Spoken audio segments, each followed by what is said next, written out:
All right. Well, I'd like to thank all of you for joining today. My name is Jeff Mays. I'm the VP of Business Development at ENACOMM. I'm joined here today by Kathleen Marks. She's the Director of Sales Ops, and she'll be helping me field your questions. If you have a question during the presentation, just type it in using the Q&A feature, which should be right next to your chat option on your Zoom menu.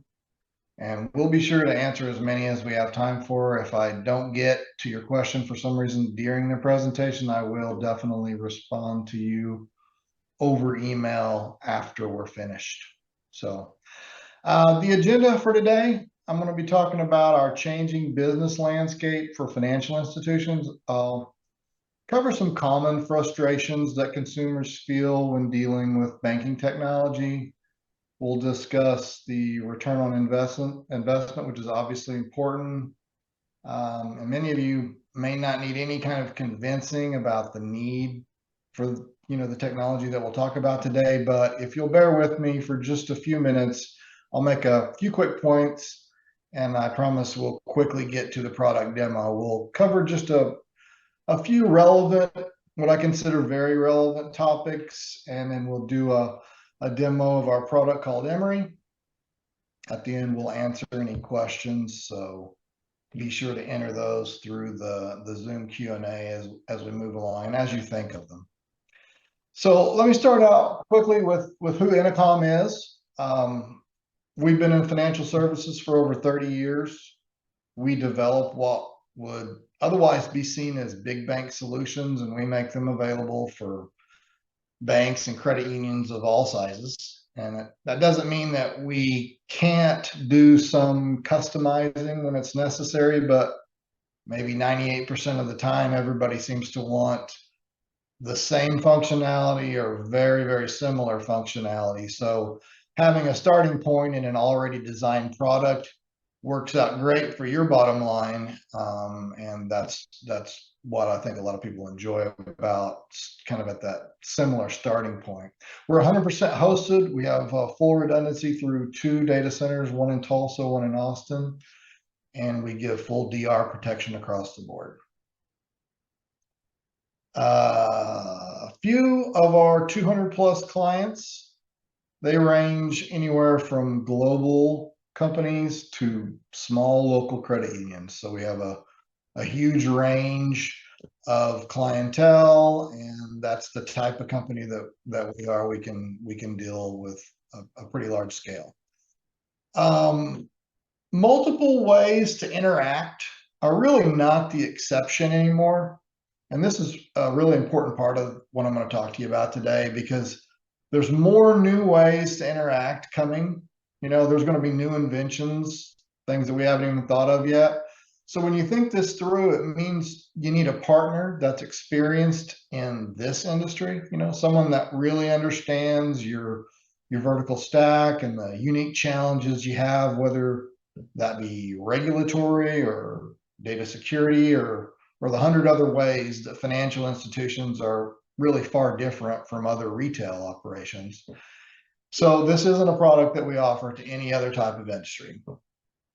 Now, out of necessity, most technology solutions get sold as a silo. So pretty much an island unto itself. And we're doing our part to bring channels together for a number of reasons. But one important reason is that it gives your customers a consistent experience when they deal with you.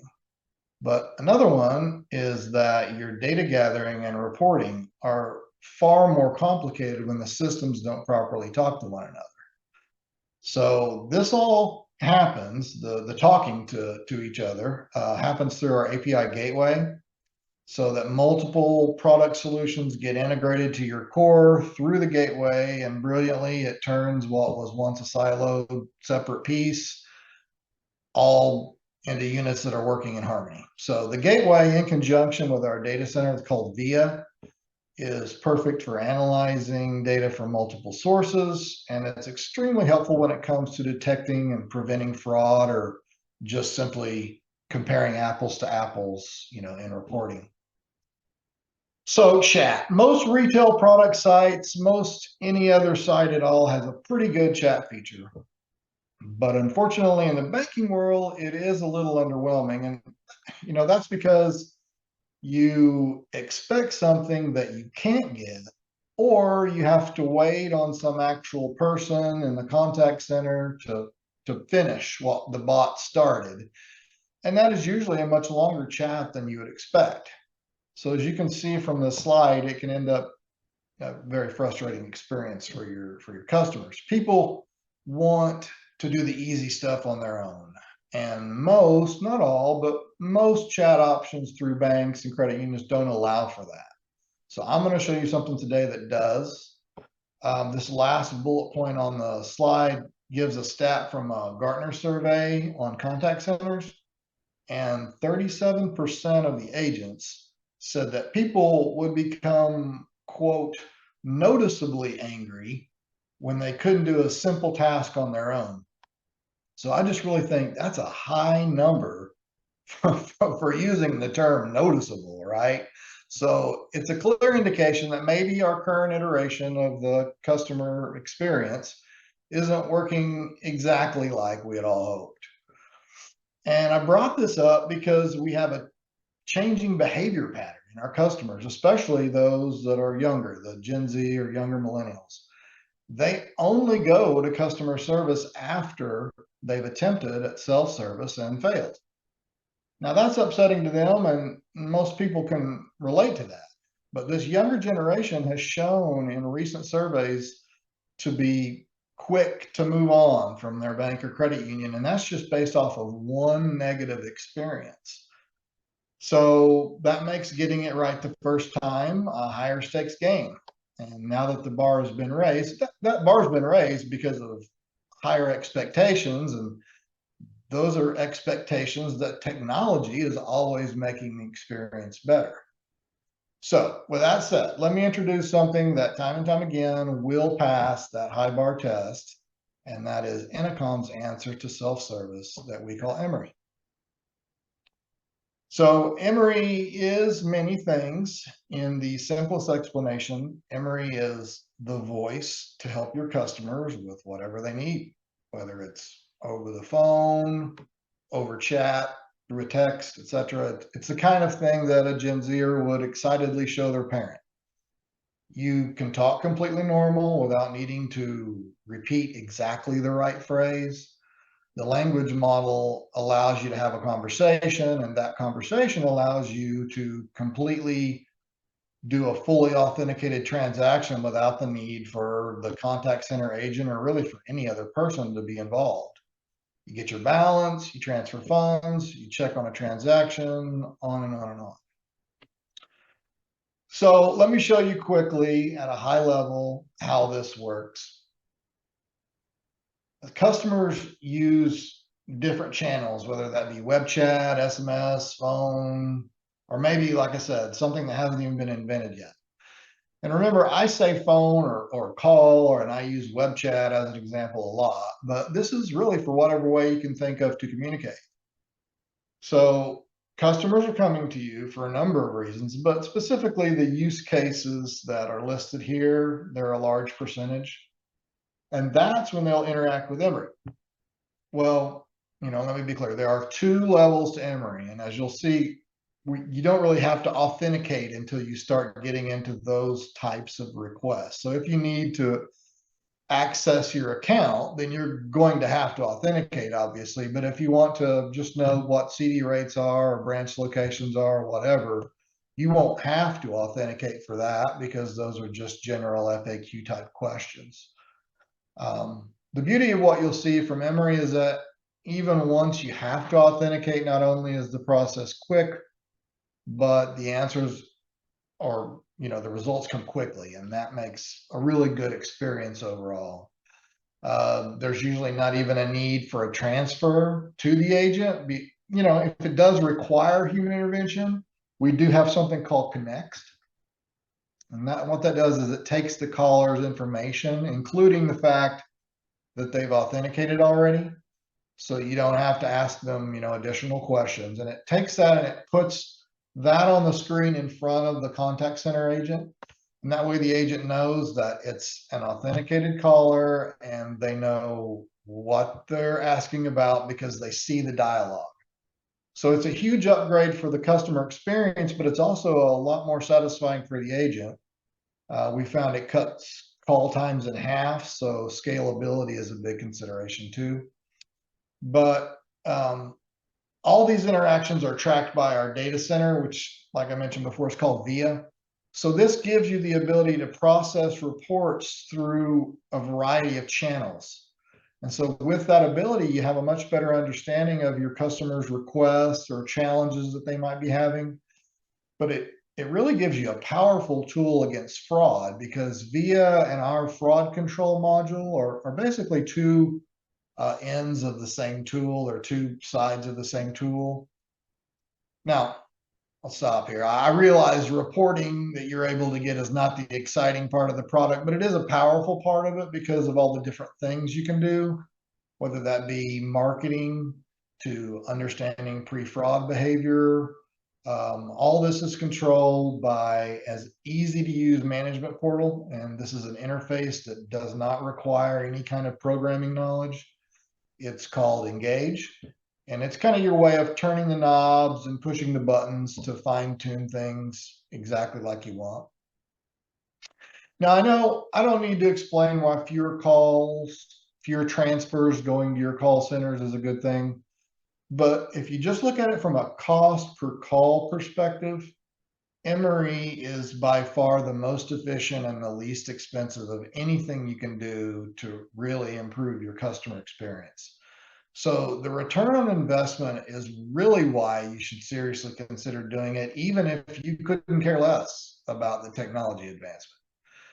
So the cost per call, or I should say maybe the cost per interaction, because you can also have an interaction with text or chat, but that cost per call is going to be in the range of, say, 50 cents per interaction, and potentially much lower depending on if you have higher volume. But if you compare that to $2 or even up to over $5 for a fully baked interaction, that's what you pay through traditional contact centers, whether that be external or internal. So I know that contact centers are important and they are needed, and this is not meant to replace them in any way. Really, it's not. But so many of the questions that go to the centers are really easy to answer. So that means easily automated as well, right? If it's easy to answer, it should be easily automated. And when you automate the easy stuff, you're really playing to the strengths of, maximizing efficiency. And that's what smart business leaders do. Indeed, the website for staffing, they say that the cost of a new employee for a call center is just under $17 an hour. So that works out to, I don't know, maybe $22, $23 an hour for the institution because of, benefits and taxes. So that's, $45,000, $46,000 a year for one single new employee. Now, what I'm going to show you will help you rethink maybe the business sense of spending so much just to answer easy questions. And as you're kind of getting the picture, the return on investment for AI is extremely impressive. There was a study published 2 years ago, so it was 2021, of the 1,600 largest companies worldwide. The study showed that at that time, which is kind of surprising, but at that time, 75% had already integrated AI into their business, which is surprising. So they were kind of ahead of the curve, but they're the big guys, right? They're the big companies around the globe. But 42% said that the technology that they got exceeded expectations. So exceeds is pretty powerful when you talk about 42%. But the big one to me, even though that's a really impressive stat, the big one is that only 1% said that it fell short of expectations. I laugh about that because you can't get 99% approval at a birthday party or a wedding or you name it, right? I mean, 99% saying that it at least met expectations. Well, that's pretty significantly great. So moving on. Emery won't order a pizza or something else that doesn't have anything to do with banking.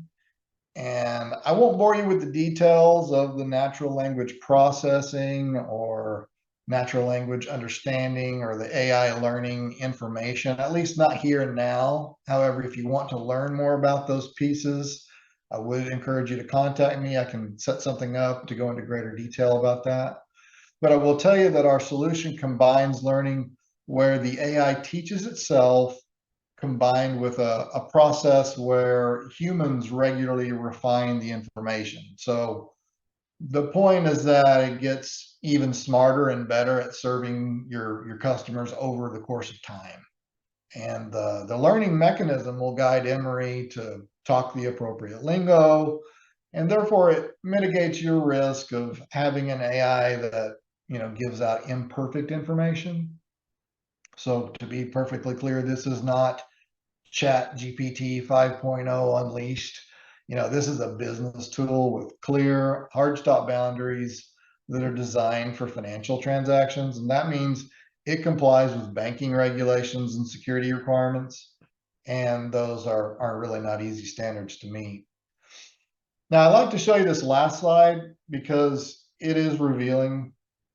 This can really do as much as you want to allow it to do. Pretty much anything you want. So this is a slide that just goes through the highlights of some of your banking functionality that you can allow over the phone or online or whatever. I think it's time to finally show off Emery, but Kathleen has notified me that we do have a question to address. So Absolutely. So, hey, thanks everybody for joining us. And those of you who are asking questions, keep doing that. We're going to start with I think maybe just one, Jeff, before we start your demo, because it is a high level question and we can get to the others as they pop up during the demo if they apply or at the end. But what we're looking for is an answer to this question. Are there any core operating systems that you can't or don't work with? So we're looking at the cores and what can Emery work with? Well, the short answer to that is no. There aren't any that we don't work with. Now, there's obviously some because of the number of years that ENACOMM's been around that we have a lot of experience with, the correlations of the world, the Jack Henrys of the world, the FIS, Fiserv, that kind of stuff. We, the big guys especially, we have a lot of experience with them, but we know there's a lot of other options for customers to choose. So we will, because of the gateway product, which is why I was mentioning that earlier. Because of that product, we're able to integrate with whatever system that you have. It just requires a little bit of discovery work, and then we can move forward with it. So very good. And if that isn't enough of an answer to the question, the person who asked that, just put a follow-up question in the Q&A section. Okay, so I think you guys can see my screen. Kathleen, can you see my screen here? I sure can. All right, good deal. So this is that engage tool that I was talking about. So I've logged in here to access Emery, and I'll just show you real quickly how it's really in your control to make changes to it. So like, for instance, there's like 20 or so different voices that you can choose. So that's something right here that you could choose from voice configurations. This questions and answers tab, this is for your Q&A basic stuff here. So like, for instance, you wanted to, let's say your CD rates changed, or you had like, you can just type in a search function. It tells you, like, what is a CD? If here's your default answer written out. Let's say you didn't like the way that it sounded, or you wanted to add something to it. It's just as simple as you clicking in there and, enabling that, saving that thing up, and there you go. So, same way with like if you wanted to look at like what your CD rates were, here's your, for our demo, here's just some fake rates that we put in there. But let's say those changed for you and you want to go in there and make a change, boom, you can do it, save it, and then it's done. So that's as simple as it can possibly get, really. And you can do that for any number of things. You could add, an extra verbiage or take something away, if you didn't like exactly the way we had phrased something. And when we go to install something like this, we have you look through these questions and answers, and we put in exactly what, you would want, answered. So it's just a real simple way to get at an issue without there being really any kind of weight on us to do something for you. You have the control, and I think a lot of our clients enjoy that. The teller configuration. Now these are each blocks that have to do with the authenticated information, and you just click on these and get to any number of subjects from there as well. So, and those also are kind of interesting because all of these will have like a written explanation and then a voice explanation, because sometimes, we talk a little bit differently than we might type something. And so if you wanted to change it up to be either a little bit more loose with the language, just a little more, I don't know, friendly, or however you want to put it, you have the ability to make those changes as well. Same way with the chat feature itself. You can change background colors and whatnot, and there'll be a place on here where you can put like your logo and that kind of thing, insert those as well. But so I'll go ahead and pull up a demo. So this is our website, but this would be your bank website, and you'd have a chat button that you'd be able to click on. This blank area might be where you would stick a logo in or a picture of some kind in there. So that just kind of give you an idea. But I'll do a little bit of the talking here so that you can hear how it sounds as well. How are you today?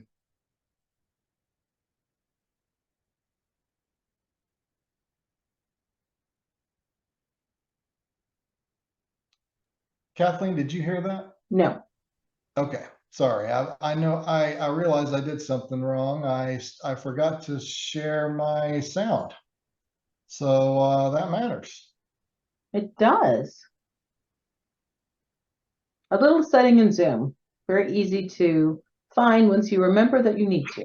All right, I think we're back. Awesome. All right, let's try that again. How are you today?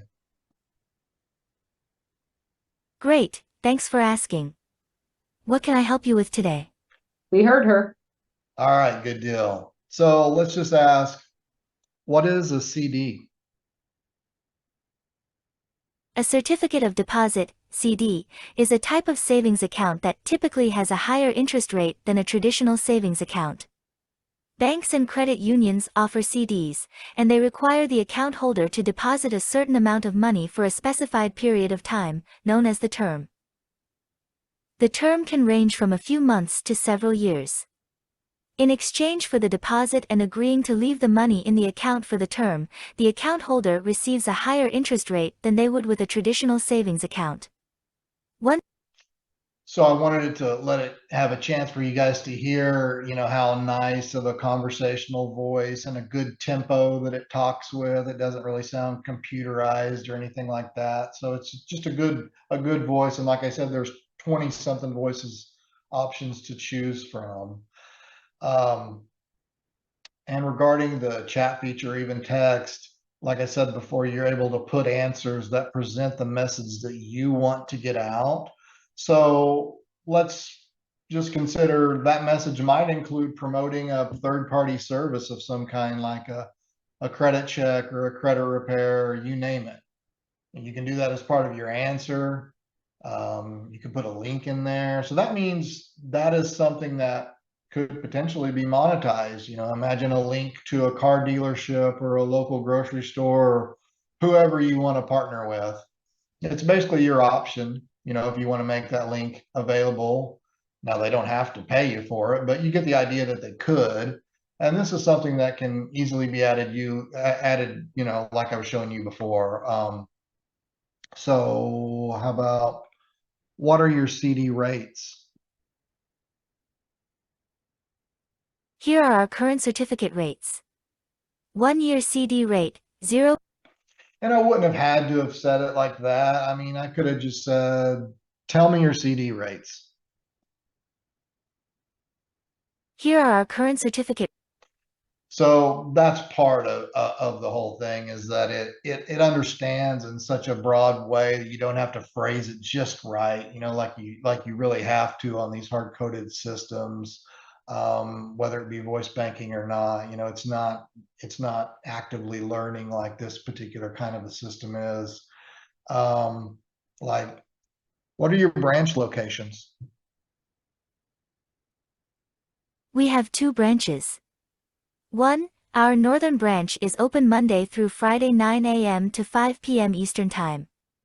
It offers a drive-up ATM, night drop, and shared branching and is located at 555 N Main Street, Phoenix. So far, these are easy questions, basic FAQ type information that most, if not all, chat features are going to have. So I'm not going to spend a lot of time on these because you already instinctively kind of understand what they can provide, even if you haven't used them a bunch. However, remember that this isn't only a chat feature, it's omni-channel. So someone can ask this, whether it be a chat window or from their car driving with Bluetooth or whatever. It's an omni-channel feature, so it immediately does set that apart from other general FAQ bots, because those would only be pretty much dealing with one area. So how about we ask it something maybe a little more difficult? Let's say, how can I obtain my balance? Sure, I can help you with balances. First, I'll need you to log in.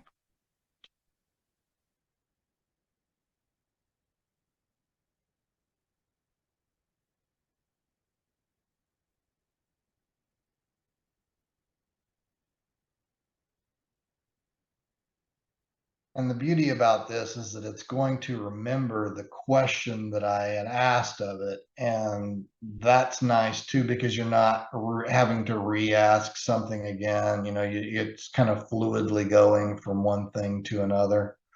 And I am operating from my home Wi-Fi here, so there is a little bit of a delay. And while she's authenticating, we have a question about what aspects of this can be customized. Like, do you have to call her Emery, and do you have to have that picture with the red shirt and things like that? No, yeah, no, you can call her anything you want. Yeah, that's on the page when we first came into it. Again, I was showing you the tabs at the top. I didn't spend very long on that one tab, but it was where you could have changed it to any name you wanted, and had a different style and had a different avatar, or had a no avatar picture at all. It's really totally up to you. It's totally customizable. Thank you. So, like I said, I didn't have to go back and ask it. It just immediately went and pulled up my balances. And since, I didn't specify, it gave me all my balances, which is kind of nice, kind of smart. It also gives me easy, ability to see the transactions. I click on something, I see what my available balance is, I can view my transactions, on all these. So I can do all this without having to, to ask it to do more things, and immediately it's available to me. So that's really nice. And let's just stop just for a second, because a large percentage of people who use self-service are really using it just to find out their balance. This is a huge piece of the puzzle that people want. So if you think about somebody that's just trying out a chat feature like the one I'm showing you, and they're trying out one, and then they can't get their balance, or maybe that other feature gives them a link or a login has them hold for an agent or something like that. Sometimes the agents can't even do it because they're operating from a third-party system. So either way, those are inferior because they're not easy and they're not fast. So, I mean, check this out. I can show them the transaction history on multiple accounts, just clicking on it. And then you see here, it gives you the 8 most recent for my savings account, the dates and everything. And I can see more if I wanted to. I go back up here to my, see here, what's this account? It's my, so it's like a line of credit, I think here. It might have been a credit card, so I might not have any transactions in there. And that's an auto loan.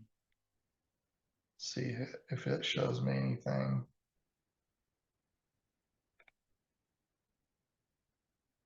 Yeah, so it shows that I'm making a funds transfer, but like on me, I know, and this is a demo, so obviously that some of these demo aren't filled out completely, but I wanted to go to my checking account. I'm sure there's transactions here.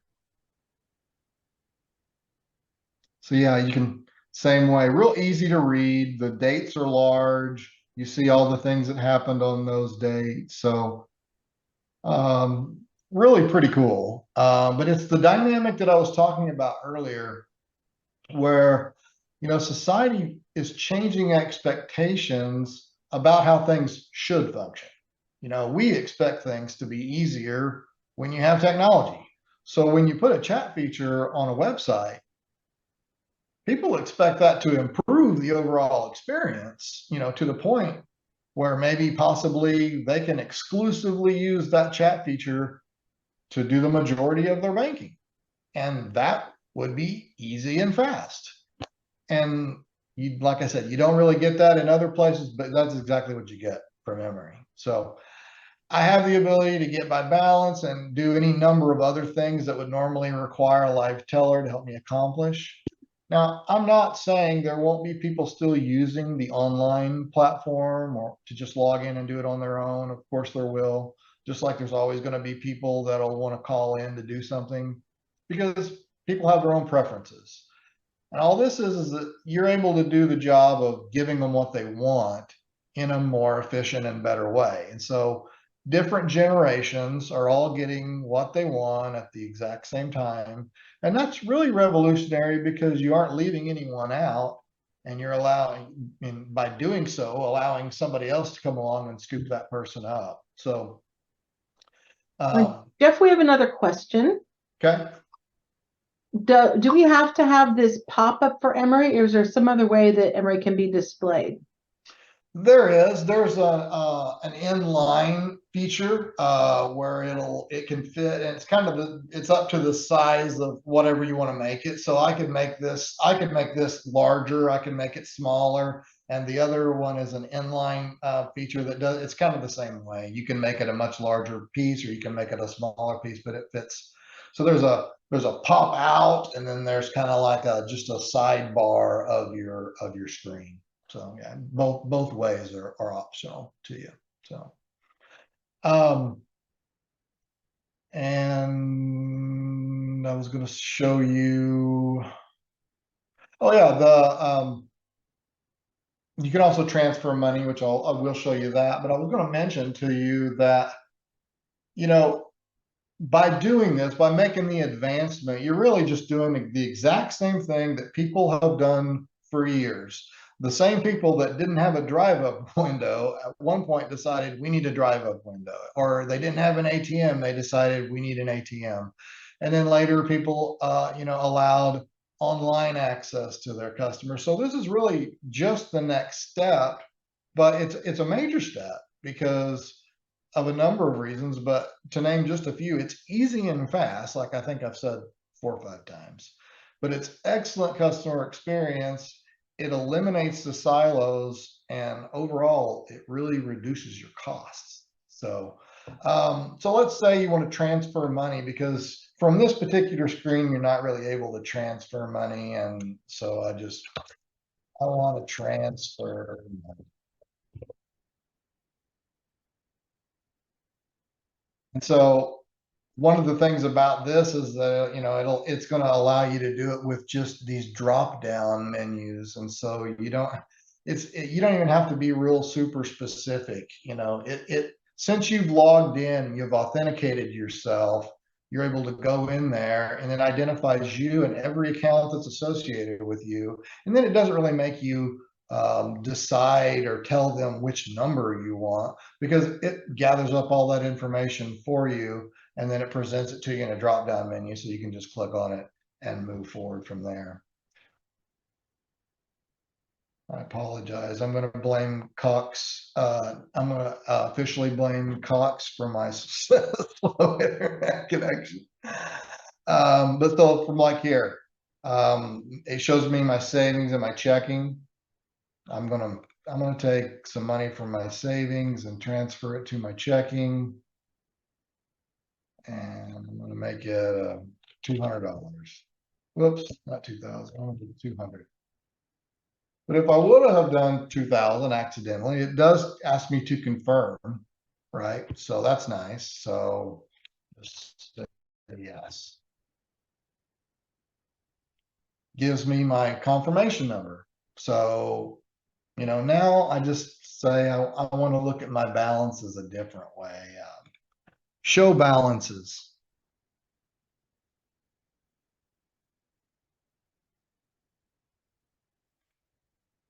And there we go.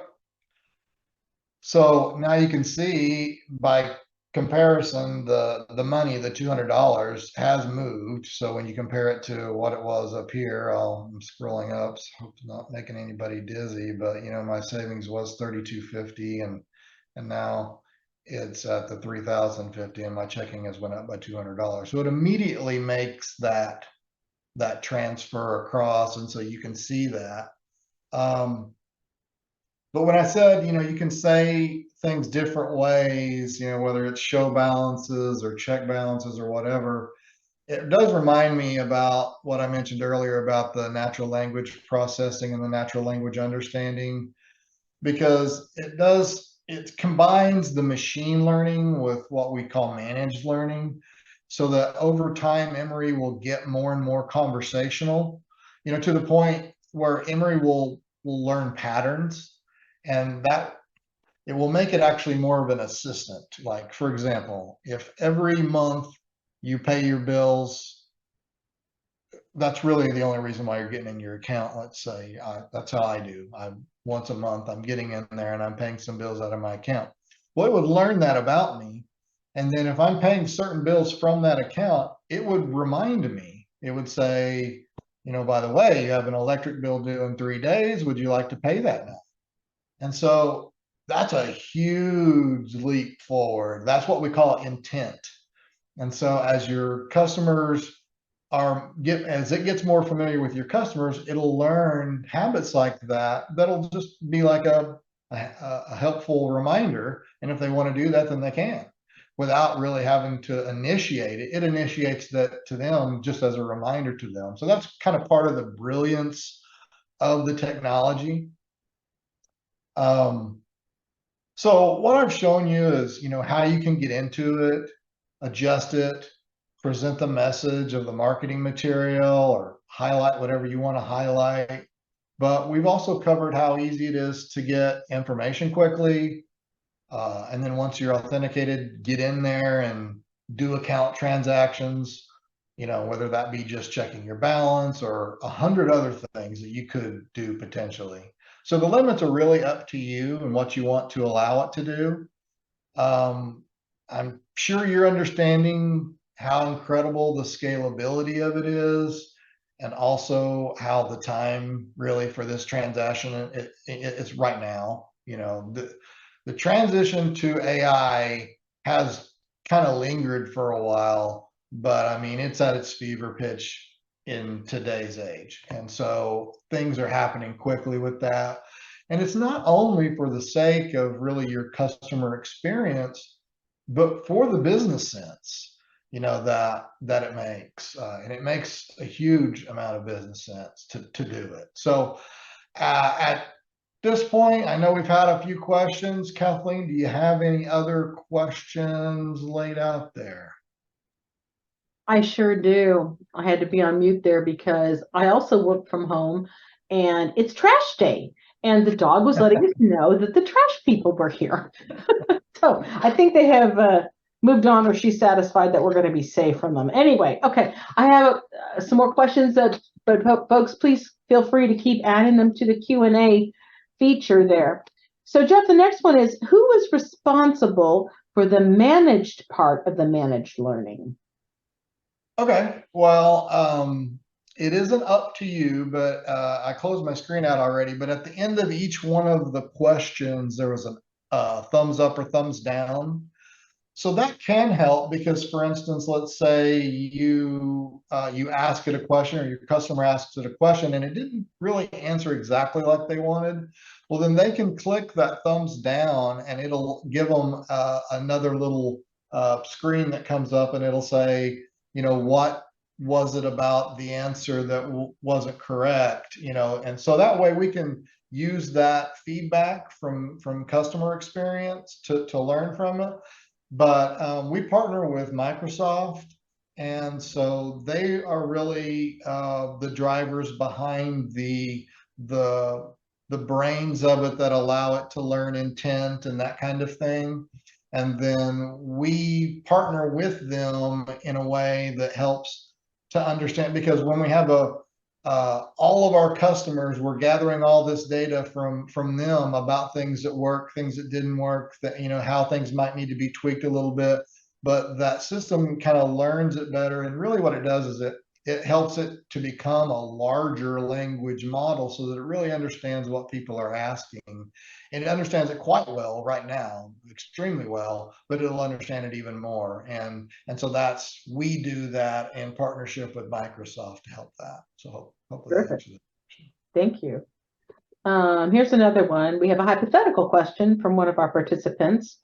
What if we were in the process of acquiring a bank, but we're still waiting on the final government approvals? How would acquiring a new bank be handled within the system? Oh, so I guess you probably mean that, like, you made the decision, but now you're 2 years into trying to get this other bank, something like that. Yeah, because sometimes there can be long delays. I do understand that. Well, one thing about it that I did not mention, but it is a good point to know, is that this is what we call multi-tenant and multi-branded. So for instance, if you were to buy, let's say, another bank or another credit union, and the area in which they're located, they have great brand recognition, and so you don't want to take that away. You want them to stay ABC Bank, and you'll be XYZ Bank, and so you want them to keep the same name, which is, that happens pretty frequently. The great thing is that you can, so they can have the same product, but they'll just brand it in their own name, and it'll all fall under one account. So multi-tenant, which more than one company under one umbrella, and then multi-brands underneath that. So hopefully that's answering the. Yeah, excellent, thanks. And we have one more, but if you guys want to add some more, feel free.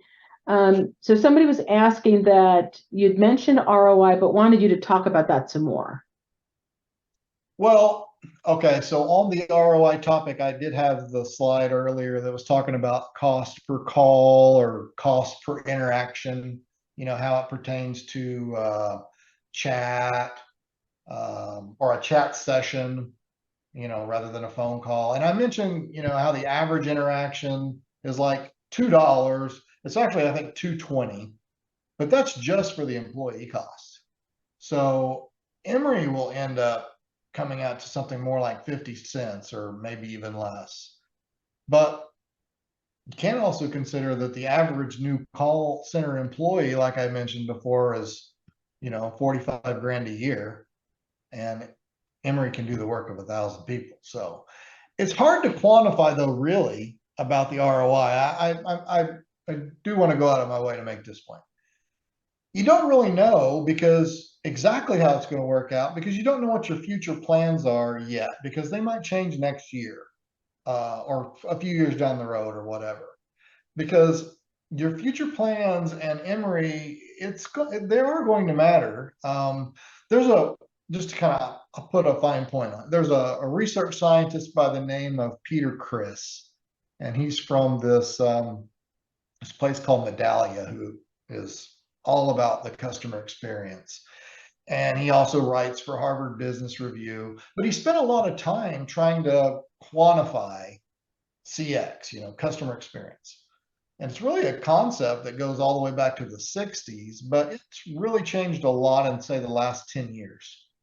So anyway, he wrote a paper that's called The Value of the Customer Experience. And this is where he used these data points to essentially, figure out why business would or should value the customer experience. And granted, he looked at many different types of businesses, but part of his core findings are that unhappy customers are way more expensive than happy customers.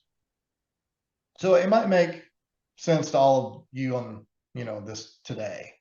But there was a point where managers didn't want to invest in customer-friendly tech because of the expense. But findings like those that Mr. Chris came up with really helped to shape some thinking around why it's necessary to spend the money. And it's because in the end, it saves you money. And specific to our industry and specific to banks and credit unions, he found that a happy customer accounts for about 2.5 times more revenue than someone who's neutral.